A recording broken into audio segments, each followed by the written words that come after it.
Gusti ora rugi nyatane, derek Gusti saya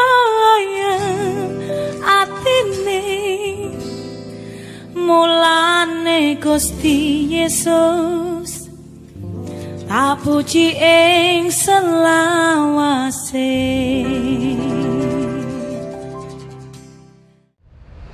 Bacaan Injil pada pagi hari ini diambil dari Injil Lukas bab 11 ayat 1 sampai dengan 13. Pada suatu kali Yesus sedang berdoa di salah satu tempat. Ketika dia berhenti berdoa, berkatalah seorang dari murid-muridnya kepadanya, "Tuhan, ajarlah kami berdoa, sama seperti yang diajarkan Yohanes kepada murid-muridnya." Jawab Yesus kepada mereka, "Apabila kamu berdoa, katakanlah, Bapa, dikuduskanlah namamu, datanglah kerajaanmu, berikanlah kami setiap hari makanan kami yang secukupnya, dan ampunilah kami akan dosa kami, sebab kami pun mengampuni setiap orang yang bersalah kepada kami, dan janganlah membawa kami ke dalam pencobaan." Lalu katanya kepada mereka, "Jika seorang di antara kamu pada tengah malam pergi ke rumah seorang sahabatnya dan berkata kepadanya, 'Saudara, pinjamkanlah kepadaku 3 roti, sebab seorang sahabatku yang sedang berada dalam perjalanan singgah ke rumahku dan aku tidak mempunyai apa-apa untuk dihidangkan kepadanya.' Masakan dia yang di dalam rumah itu akan menjawab, 'Jangan mengganggu aku, pintu sudah tertutup dan aku serta anak-anakku sudah tidur. Aku tidak dapat bangun dan memberikannya kepada saudara.' Aku berkata kepadamu, sekalipun ia tidak mau bangun dan memberikannya kepadanya karena orang ini adalah sahabatnya, namun karena sikapnya yang tidak malu itu, ia akan bangun juga dan memberikan kepadanya apa yang diperlukannya. Oleh karena itu aku berkata kepadamu, mintalah maka akan diberikan kepadamu, carilah maka kamu akan mendapat, ketoklah maka pintu akan dibukakan bagimu. Karena setiap orang yang meminta menerima, dan setiap orang yang mencari mendapat, dan setiap orang yang mengetok baginya pintu dibukakan. Bapa manakah di antara kamu jika anaknya minta ikan daripadanya akan memberikan ular kepada anaknya itu ganti ikan? Atau jika ia minta telur akan memberikan kepadanya kalajengking? Jadi jika kamu yang jahat tahu memberi pemberian yang baik kepada anak-anakmu, apalagi Bapamu yang di surga, Dia akan memberikan Roh Kudus kepada mereka yang meminta kepadanya. Amin. Demikian sabda Tuhan. Bapak Ibu, Bapak pada pagi hari ini dengan tema teguhkan iman kita, sebelumnya kami tayangkan gambar seperti berikut. Ini YouTube berita, YouTube tidak direkam. Mohon maaf ya Bapak Ibu. Yang pertama dulu, tapi yang nggak apa-apa deh, yang ini di benak Bapak Ibu, pikiran Bapak Ibu apa ya? Ini sudah pasti semua tahu ya, kalau ini tentu DKJ ya, karena DKJ, DKI, logonya juga ada punya sendiri-sendiri, DPJ dan sebagainya. Ini apa maknanya logo? Nanti kita jelaskan untuk berikutnya. Yang merah, ya. Yang gambar merah. Nah, ini kalau YouTube lecek-lecek kayak gini, apa-apa dilarikan kayak gitu. Apa yang Bapak Ibu kasih tahu juga ya, ini logo ini apa ya? Padahal di sini nggak ada tulisannya. YouTube ya. YouTube bukan YouTube ya, kalau YouTube enak tulis. Kalau YouTube ya hanya gambar segi 4 tidak lancip warna merah di tengahnya segitiga. Tapi semua orang sudah tahu bahwa itu YouTube. Dan YouTube itu kan suatu media sosial yang menyediakan wadah bagi para kreator untuk menampilkan video-videonya.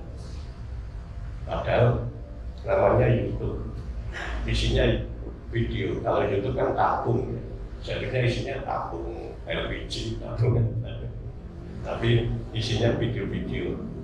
Dari ini logo, walaupun mungkin tidak ini, tapi pasti kita bisa mengetahui maknanya dari itu. Berikutnya Pak.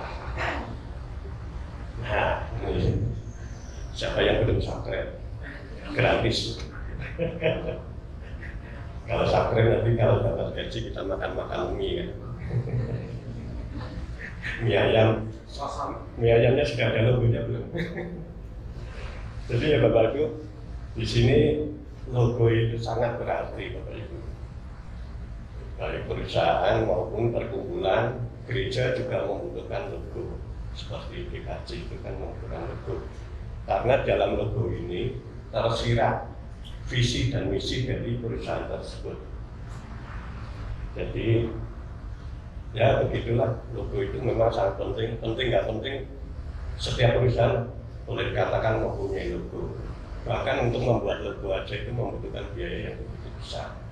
Seperti BNI untuk membuat logo yang sekarang itu menghabiskan dana miliaran rupiah, bukan hanya miliaran, ratusan miliar. Jadi hanya sekedar mengganti gambar, karena memang visi misinya BNI berubah. Biayanya besar karena ya semua top semua logo-logo di perkantoran itu juga diganti, itu membutuhkan biaya yang sangat besar. Begitu juga dalam pemberian nama pada anak kita, jangan sampai kita memberi nama anak kita itu tidak tahu arti dan maknanya. Kita tahu artinya nama kita, tahu ya. Nggak usah saya tanyakan apa artinya, saya lihat aja. Tapi bapaknya pasti tahu. Ya karena ada orang tua yang hanya memberi nama itu nggak tahu apa maksud dari pemberian nama itu. Beberapa tahun yang lalu viral, Bapak Ibu ingat waktu pendaftaran anak sekolah ya kalau nggak salah. Orang tuanya bingung mau kasih nama apa, mungkin ya waktu itu sehingga hanya dikasih nama satu I. Bingung nggak? Nulis di formulir pendaftaran hanya I, yang menerima pendaftaran juga bingung. Jadi nama itu memang merupakan suatu pengharapan atau mengingat-ingat suatu kejadian saat itu. Seperti contoh saya, Bapak Ibu ada yang tahu nama asli saya yang sebenarnya waktu lahir? Nah, ada. Bukan lengkap. Ya benar Bapak Ibu. Jadi beberapa majelis sudah pernah saya ceritakan, nama saya kecil didaftarkan di Balai Desa Kebumen. Saya lahir di Kebumen. Dulu masih desa ya, bukan kelurahan. Di Balai Desa Kebumen itu terdaftar nama, saya juga lihat kalau formulirnya itu namanya kenal lahir itu Sulaiman Rianto. Keren kan? Lebih keren daripada Rianto Aldo. Ini saya tahu waktu SD artinya Sulaiman apa, Rianto apa. Itu Sulaiman pemberian nama dari mbak saya. Mbak saya itu, yang saya cerita sedikit itu ya sebelum masuk ke bapak. Mbak saya itu dulu punya surau. Surau itu ya di bawahnya langgar atau musola gitu ya, musola. Jadi surau itu tempat ibadah di rumah yang anggota jemaatnya ya keluarganya sendiri. Nah, Mbak saya itu punya surau. Mengapa memberi nama saya Sulaiman? Mungkin berharap kelak kalau dewasa tua jadi kiai yang punya pesantren yang luar biasa. Amin. Itu Bapak Ibu barangkali, tapi saya nggak tanya ke Mbak saya. Dan Sulaiman itu kalau di Alkitab kan Salomo ya. Di Islam Sulaiman ya mungkin Nah, saya harapannya pupus sejak kelas 3 SMP saya, karena saya kelas 3 SMP masuk Kristen. Jadi namanya Salomo Rianto ya. Tapi rupanya di SD nggak tahu nama Soleman itu hilang, hanya tinggal nama Rianto. Nah, Rianto ini yang memberi nama bapak saya.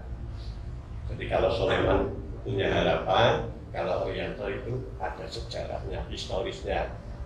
Saya lahir tahun 62. Apa yang terjadi 62, Pak? Dan juga ya, Irian saya, Irian Barat ya waktu itu ya. Jadi Irian Barat itu dipimpin oleh Jenderal L.P. Murdani. Waktu itu pangkatnya masih jenderal atau sudah jenderal atau belum, saya nggak tahu. Tapi seharusnya yang berangkat itu, maaf ini agak politis, saya juga baru tahu kemarin setelah baca lihat di YouTube. Ini seharusnya Pak Soeharto yang berangkat, tapi nggak ada yang berani berangkat waktu itu. Komandan itu nggak ada yang berani berangkat karena setiap berangkat sana selalu gagal dan pulang hanya nama. Nah, L.P. Murdani lah yang berangkat dan akhirnya 62 Irian Barat masuk ke NKRI. Makanya sekarang dikenal banyak jenderal-jenderal abangan. Jenderal abangan itu jenderal yang cinta NKRI, sehingga dinamakan seharusnya Irianto ya, tapi hanya Rianto. Ini sekilas nama saya aja ya. Biar Bapak Ibu ya, jadi nggak penting ya buat Bapak Ibu, tapi penting buat saya. Ada juga yang memberi nama berdasarkan historis juga saat kejadian. Mungkin ini orang tua memberi nama anak ini sebelum merdeka. Namanya Sabuni. Nah, siapa tahu artinya. Jadi lahirnya hari Selasa pas ada bom, jadi Sabuni. Selasa bom Imuni. Juga di Kebumen juga ada kan nama dokter anak ya, dokter Rebuan. Nah, itu karena lahirnya Rebuan. Ya.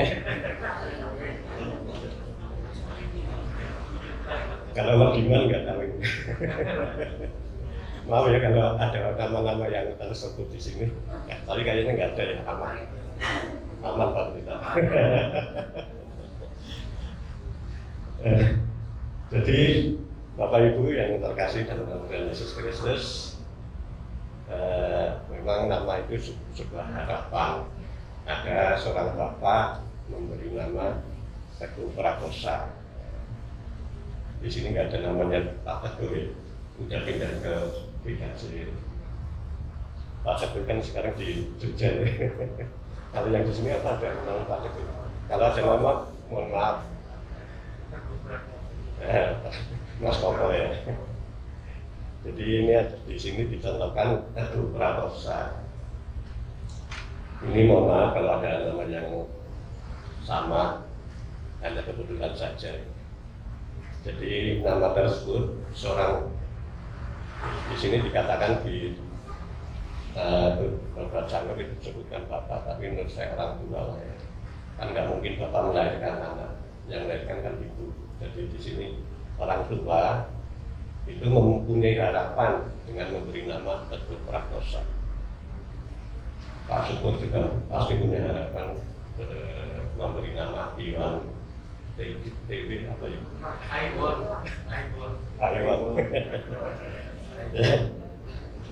Jadi orang tua ini mempunyai harapan anaknya itu menjadi teguh, kuat di dalam iman, di dalam goyah, meskipun dalam hidup menghadapi banyak pergumulan. Oleh karenanya sejak kecil sudah dibaptiskan,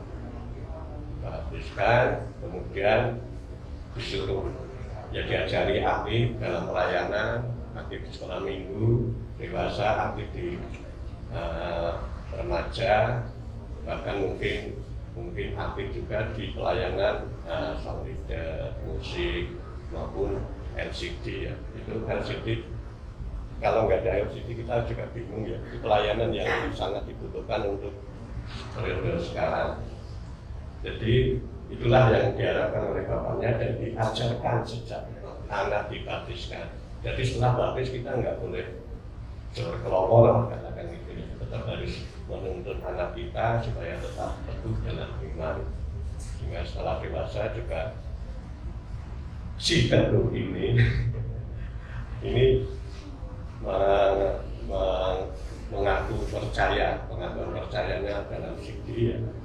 Dan di samping aktif pelayanan dia juga Siti, namun sangat disayangkan setelah merantau mendapat pekerjaan. Si Teguh ini jarang ke gereja, bahkan tidak ke gereja sama sekali.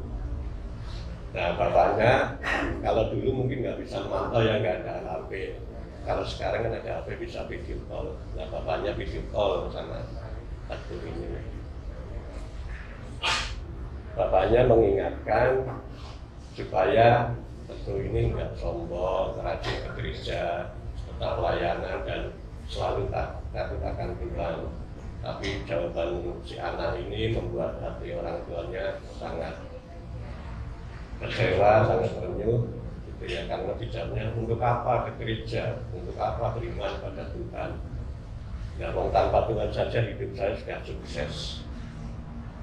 Ini juga cerminan saya dulu.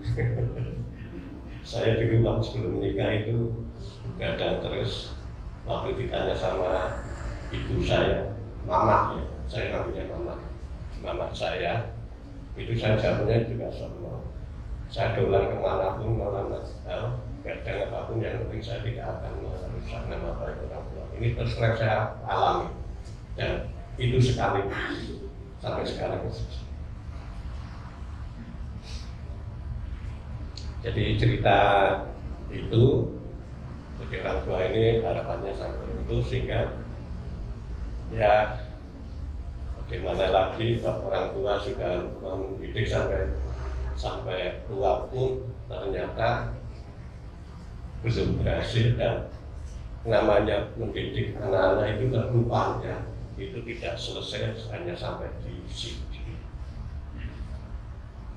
Padahal kan gambaran bahwa keteguhan iman itulah itu teguh di kamus bahasa Indonesia itu mengandung makna buku kuat berpegang tetap tidak berubah. Jadi dalam kata teguh ini juga terkandung unsur setia dan tidak ragu-ragu dalam percaya. Tapi dalam kenyataannya karena berbagai faktor seperti si Teguh tadi, entah itu godaan dunia yang menggiurkan, penderitaan yang berat, ataupun berbagai tantangan, iman seseorang bisa saja menjadi goyah, kesetiaan kepada Tuhan pun mulai ditinggalkan. Hal seperti ini juga terjadi dalam kehidupan bangsa Israel, sebagaimana digambarkan dalam bacaan pertama dan Mazmur tanggapan. Di bacaan Hosea bab 2 ayat 1-10 itu, di situ Nabi Hosea diperintahkan oleh Allah untuk mengawini seorang wanita sundal.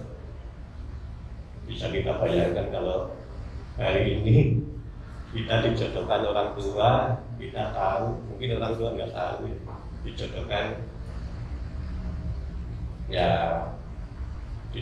dengan PSK lah, katakan itu. Bagaimana kita bisa menerima. Namun Nabi Hosea dengan patuh kepada perintah Allah mau mengawini seorang sundal yang bernama Gomer binti Diblaim. Mudah-mudahan bacaannya enggak keliru bacanya. Perintah lain ini pada prinsipnya menunjukkan kehidupan umat Israel yang waktu itu telah bersundal dengan memperdatangi Allah, yaitu berpaling dari Allah dengan menyembah kepada dewa Baal. Dari perkawinan Nabi Hosea ini, Nabi Hosea kemudian memperoleh 3 anak dari Gomer, yaitu Yisreel, tulisannya Yisreel, bacanya Yisreel. Yang kedua Lo-ruhama, dan Lo Ami yang terakhir. Nama dari anak-anak Nabi Hosea tersebut mengandung makna simbolis untuk mengungkap situasi umat Israel yang nyata saat itu. Israel pada hakikatnya untuk menyatakan bahwa Allah akan segera menghukum keluarga Yehu, yaitu Raja Israel Utara, dan pemerintahannya akan berakhir. Lalu nama berarti tidak disayangi.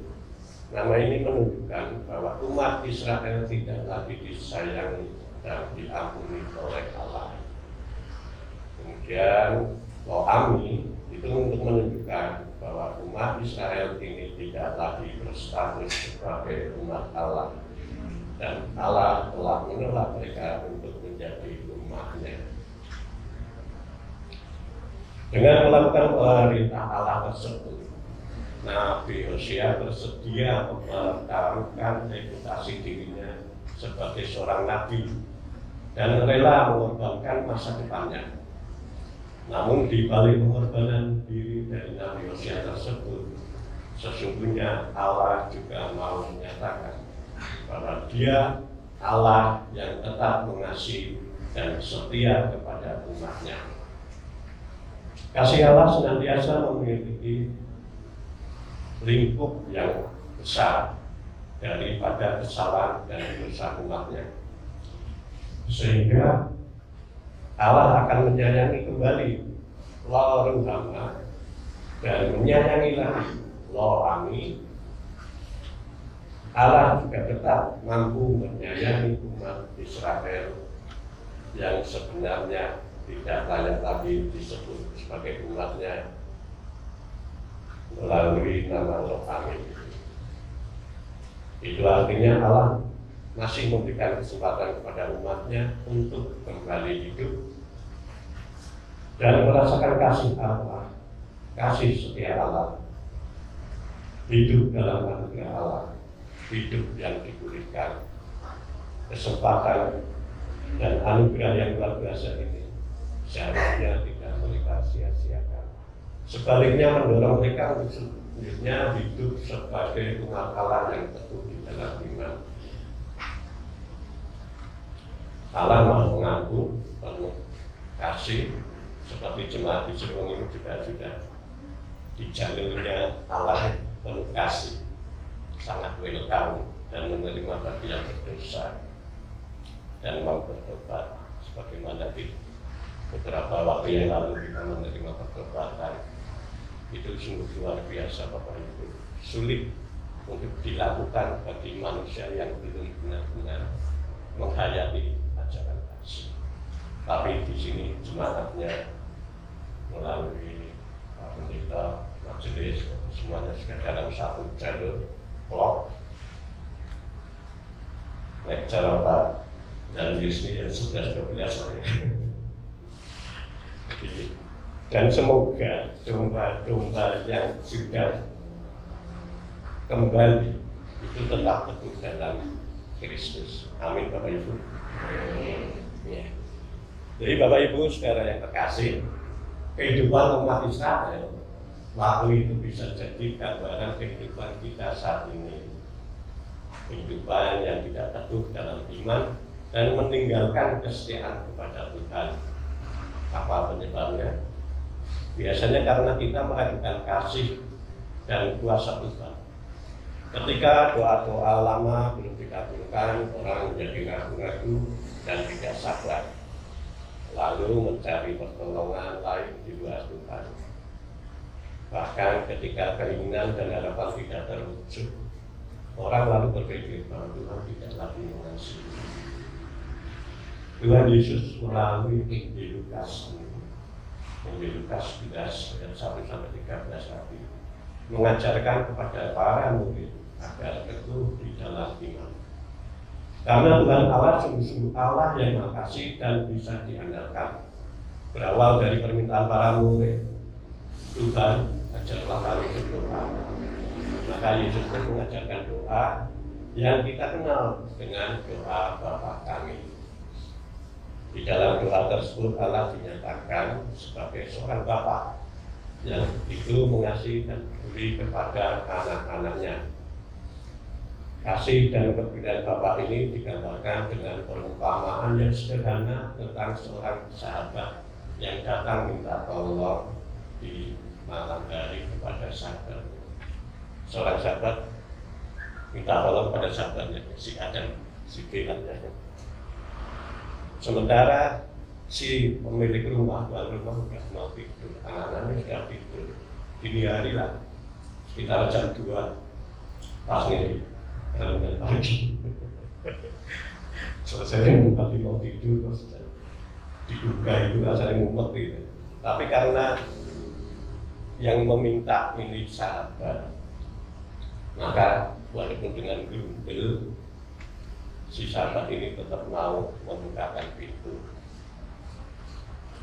Dari perumpamaan si sahabat ini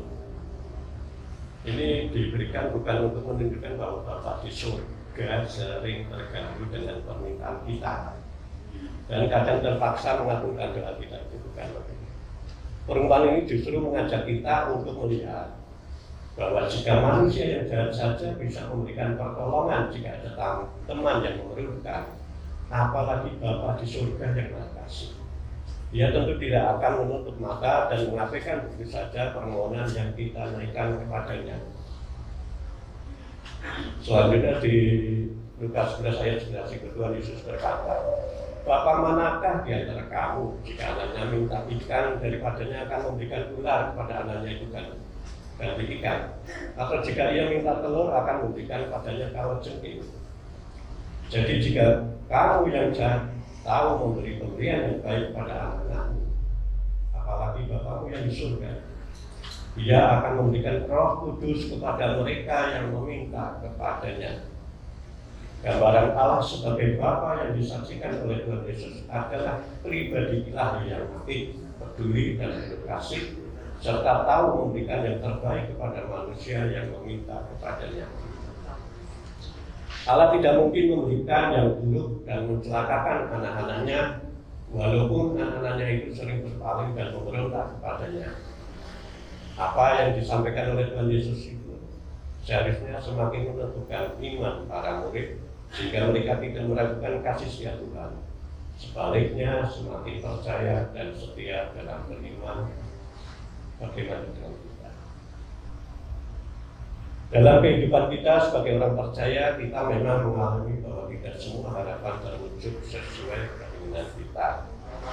Kadang pun kita mengalami bahwa ketika berada dalam masalah yang berat, dalam keadaan sakit, atau mengalami kesulitan tertentu, kita sudah berdoa, namun seolah Tuhan diam dan tidak mau menolong kita. Janganlah kita menyerah, apalagi sampai berpaling dari Allah. Tetap teguhkan iman, sebab Tuhan Allah yang Maha Kasih tidak pernah meninggalkan dan meninggalkan kita. Tuhan Allah yang Maha Kasih tidak pernah meninggalkan dan meninggalkan kita, jadi jangan ragukan kasih dan kuasa-Nya. Sebab dengan kasih dan kuasa-Nya, Tuhan sanggup bekerja dan bertindak untuk menolong kita dan memberikan yang terbaik bagi kita. Agar iman kita tetap teguh, mari selalu hidup dekat dengan Tuhan. Doa jangan pernah ditinggalkan, karena berdoa kita bersyukur, tidak perlu beli pulsa atau kuota, langsung saja, langsung klik pada Tuhan. Jadi walaupun HP-nya sedang lowbat, tidak ada kuota, kita berdoa tetap sampai kepada Tuhan, karena doa itu gratis. Seperti saya juga gratis. Jadi doa itu sangat meneguhkan serta menguatkan kita. Dan berdoalah bersungguh-sungguh, bukan sekedar rutinitas. Kita mesti paham apa yang kita sampaikan dalam doa. Seringkali karena rutinitas dalam doa kita mohon ampunan dosa, tapi kita tidak tahu dan bahkan mungkin tidak mau tahu dosa kita ini sebenarnya apa. sehingga hanya ya Tuhan ampunilah dosa-dosa kami. Setelah itu tidur, nggak tahu tentang apa yang kita doa, kita angkat dalam doa. Jadi ya itulah sehingga doa-doa kita seringkali tidak terwujud, tidak dikabulkan. Tapi percayalah, Tuhan akan mengabulkan waktu yang terbaik untuk kita. Jadi waktu terbaik kita bukan belum tentu terbaik bagi dari Allah. Jadi mungkin saja kita diberi kenaikan pangkat sekarang, sementara kita diberi pangkat, teman kita diberi pangkat sekarang, kita belum. Barangkali kalau kita yang diberi pangkat, kenaikan pangkat sekarang, kita akan menjauh dari Tuhan. Jadi Tuhan tahu kapan kita akan diberi pangkat yang sama dengan teman-teman yang lain. Jadi ya memang mudah sih diucapkan ya, tapi sulit dilakukan. Namun saya yakin jika kita mau berusaha pasti bisa. Semoga Tuhan menolong kita dalam setiap keadaan kita tetap setia dan teguh beriman. Amin.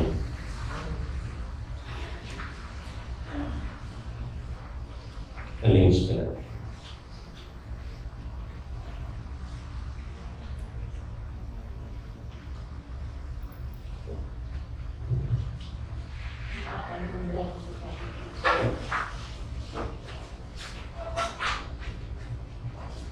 Melakukan bersama dan gereja Tuhan yang senantiasa disukainya, maafkanlah kepada kita dalam pengakuan terima kasih. Kiranya setiap kita mengucapkan firman.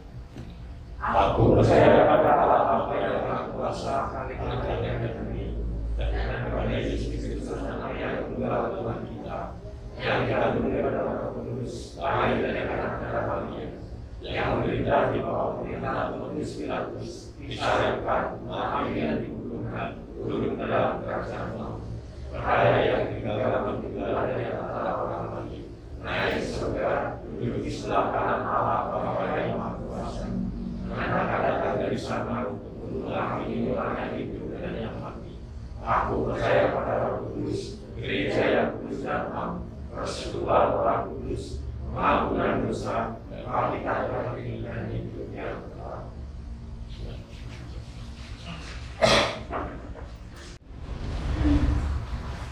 Mari kita angkat doa sahabat. Ya Bapa, terima kasih Engkau telah mengingatkan kembali kepada kami untuk senantiasa kuat dan teguh dalam iman. Terus bersukacita dalam pelayanan, baik pelayanan gerejawi maupun pelayanan kepada masyarakat. Ada sebagian jemaatmu yang saat ini masih dan sedang melayani di lingkungannya, baik di RW maupun di instansi pemerintah maupun swasta. Kami berdoa kiranya kasih-Mu selalu bersinar pada pelayanan saudara-saudara kami tersebut. Kami berdoa untuk pimpinan kami, baik di desa, kota maupun di pusat, ya Bapak. Kasih-Nya negeri kami yang masih terus-menerus menghadapi permasalahan, terutama di saat krisis global yang sudah terjadi. Semoga negeri ini di bawah kepemimpinan Bapak Jokowi dan para menteri kabinetnya memampukan untuk mengatasi dan peperangan Rusia Ukraina segera disudahi agar krisis ini tidak memperburuk kondisi dunia, terkhususnya Indonesia. Bapak, kami berdoa untuk anak-anak kami yang sudah memulai studi tahap muka. Berharap pandemi yang belum benar-benar tuntas ini tidak menjadikan studi tatap muka terhenti dan anak-anak didik serta guru tetap mematuhi protokol kesehatan, tetap menggunakan masker dan mencuci tangan. Bapak, kami berdoa untuk para kesembuhan kami yang karena kondisinya tidak dapat beribadah di gereja. Kasihlah mereka ya Bapak, hiburlah mereka dan berilah kekuatan serta cita-cita dalam kasih-Mu. sehingga di usia dewasanya tetap menjadi berkah. Kami juga berdoa untuk jemaatmu di sini yang selalu sukacita dalam berjemaah dan pelayanan. Semoga tetap seperti ini, bahkan dapat ditingkatkan, sehingga kasih-Mu senantiasa dimuliakan, kerajaanmu makin luas dan makin banyak masyarakat yang memilih jalan keselamatan yang hanya ada pada Tuhan Yesus yang adil. Bapa, kami berdoa dan mohon kepadamu, karena saat ini pemajelisan masih kekurangan personil pelayanan di Bapak. Masih ada kelompok kecil kami yang belum ada majelisnya atau belum terwakili.